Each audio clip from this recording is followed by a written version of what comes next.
Hello বন্ধুরা, তোমরা সকলে কেমন আছো? আমার ভীষণ ঠান্ডা লেগেছে, গলার আওয়াজটা বসে গেছে, তবুও ভিডিও বানাচ্ছি। দেখো, আজকে আমি কাঁঠাল চিংড়ি বানাচ্ছি। তোমরা কে কে কাঁঠাল চিংড়ি পছন্দ করো অবশ্যই আমাকে জানিও। দেখো, আমি এখানে 500 গ্রাম মতো চিংড়ি মাছ নিয়েছি। যদিও আমি 500 গ্রাম চিংড়ি মাছ আজকে রান্না করব না, অর্ধেকটা করব আর অর্ধেকটা রেখে দেবো।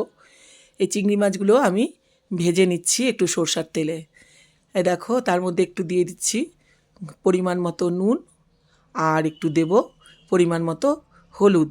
এই চিংড়ি মাছগুলো কিন্তু আমি খুব বেশি কড়া করে ভাজবো না, আমি অল্প তেল দিয়েই একটু হালকা করে এগুলোকে ফ্রাই করে একটা পাত্রে ঢেলে নিচ্ছি।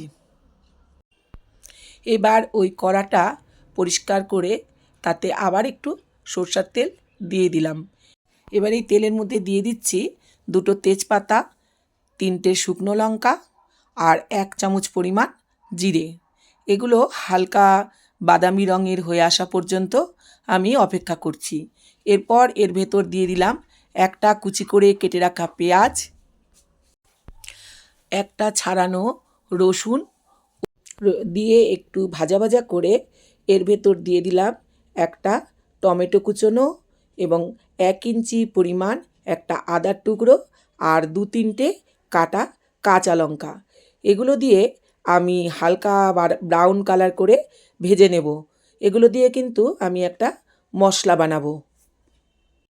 ভিডিওটি যদি তোমাদের ভালো লাগে তাহলে অবশ্যই কিন্তু তোমরা সাবস্ক্রাইব করো, এই অনুরোধটুকু আমার তোমাদের কাছে রইল। আর আমার ভিডিও যদি তোমরা দেখতে চাও তাহলে অবশ্যই ভিডিওটি সাবস্ক্রাইব করে দিও। আমি মশলা তৈরি করার জন্য একটা মিক্সির বাটিতে 2 চামচ জিরের গুঁড়ো, 2 চামচ ধনের গুঁড়ো, 2 চামচ শুকনো লঙ্কার গুঁড়ো আর 1 চামচ কাশ্মীরি লঙ্কার গুঁড়ো নিয়ে নিলাম। এবার এই যে কড়াতে আমি যে মশলাগুলো ভাজছি এগুলোও কিন্তু আমি মিক্সির বাটিতে তুলে নেব, এবং এগুলো যতক্ষণ ঠান্ডা না হবে ততক্ষণ কিন্তু আমি এগুলো বাটতে পারবো না। এগুলো ঠান্ডা হওয়া পর্যন্ত আমাকে অপেক্ষা করতে হবে। তারপর আমি এগুলোকে বেটে একটা পেস্ট তৈরি করে নেব। আবার ওই কড়াতেই আমি খানিকটা তেল দিয়ে দিলাম এবং তার মধ্যে আমি আলুগুলো লবণ হলুদ দিয়ে ফ্রাই করে নেব। তবে প্রথমেই কিন্তু আমি আলুগুলোতে লবণ বা হলুদ দেব না, খানিকটা ভেজে নিয়ে তারপরই এতে আমি লবণ হলুদ যোগ করব। কারণ আগে থেকে যদি আমি লবণ দিয়ে দিই তাহলে কিন্তু এগুলো গলে যেতে পারে। সেই জন্য মোটামুটি অর্ধেকটা ভাজা হয়ে এলে তবেই আমি এতে লবণ যোগ করব।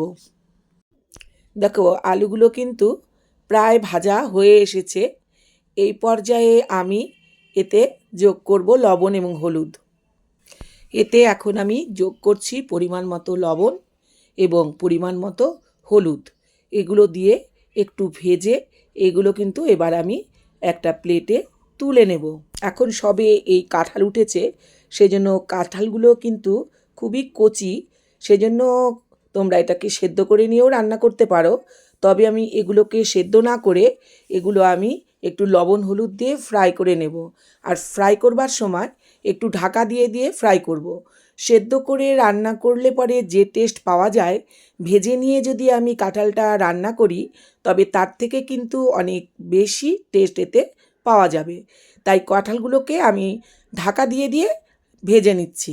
তোমরা কে কোথা থেকে দেখছো আমাকে অবশ্যই জানিও, এবং আমার রান্না তোমাদের কেমন লাগে সেটাও তোমরা অবশ্যই আমাকে কমেন্ট করে জানিও। এই কাঁঠালগুলো ভাজবার সময়ে কিন্তু আমি খুন্তি দিয়ে দেখে নিচ্ছি কাঁঠালটা কতটা সেদ্ধ হয়েছে। এই ভাজতে ভাজতেই কিন্তু কাঁঠালটা অর্ধেকটা আমার সেদ্ধ হয়ে গেছে। এবার আমি এগুলো একটা প্লেটে নামিয়ে নিলাম। ওই কড়াতেই আমি আবার খানিকটা তেল দিয়ে দিলাম। এই কাঁঠাল রান্নাতে কিন্তু একটু তেলের পরিমাণ বেশিই লাগে। তোমরা কে কেমন তেল খাও আমি জানি না, তবে আমি কাঁঠাল রান্না করবার সময় একটু বেশি তেল ব্যবহার করে থাকি।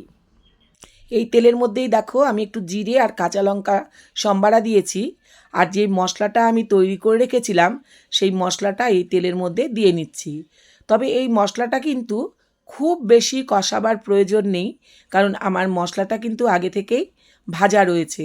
আর এই পর্যায়ে আমি লবণ আর হলুদ ব্যবহার করছি, তবে লবণ আর হলুদের পরিমাণটা কিন্তু দেখে দিতে হবে, কারণ আমি আলুতে লবণ হলুদ ব্যবহার করেছি, কাঁঠালেও লবণ হলুদ ব্যবহার করেছি। সেই জন্য এখানে খুব সামান্য পরিমাণই লবণ আর হলুদ ব্যবহার করলাম। এবার এই মশলাতে আমি ভেজে রাখা আলু এবং কাঁঠালগুলো যোগ করলাম। এবার আমি খানিকক্ষণ জল দিয়ে দিয়ে এই মশলাটা কষিয়ে নেব।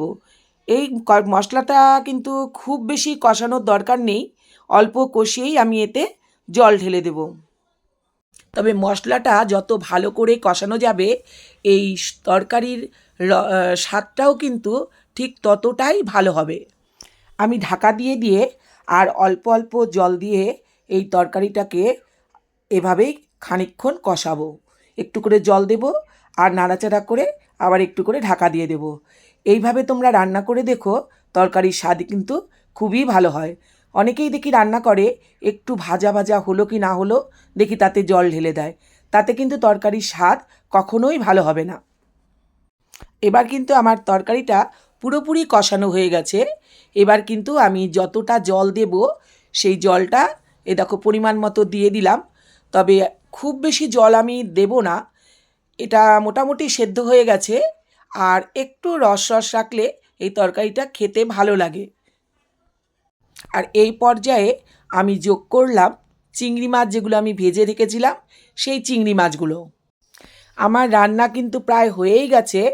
এবার আমি এটাকে ঢাকা দিয়ে 5 মিনিট রান্না করব। তাহলেই কিন্তু আমার কাঁঠাল চিংড়ি রেডি হয়ে যাবে। আমি 5 মিনিটের জন্য কড়াটা আবার ঢেকে দিচ্ছি এবং এতে এখন আমি যোগ করব পরিমাণ মতো চিনি, ঘি এবং গরম মশলা। ঘি গরম মশলা ছাড়া কিন্তু এই কাঁঠালের তরকারি একেবারেই ভালো লাগে না। তবে ঘি এবং গরম মশলাটা কিন্তু নামাবার ঠিক আগ মুহূর্তেই দেব।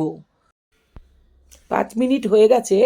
এবার আমি কাঁঠালের তরকারিতে ঘি গরম মশলা দিয়ে তারপর আমার রান্না সমাপ্ত করব।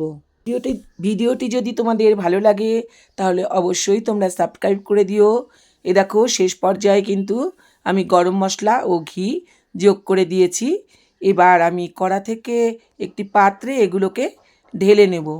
দেখো ঢালার পরে এগুলো কেমন লাগছে দেখতে, খেতে কিন্তু খুবই ভালো হয়েছিল। তবে তোমরা যদি এভাবে রান্না করো আশা করি ভালো হবে। টাটা, আবার দেখা হবে।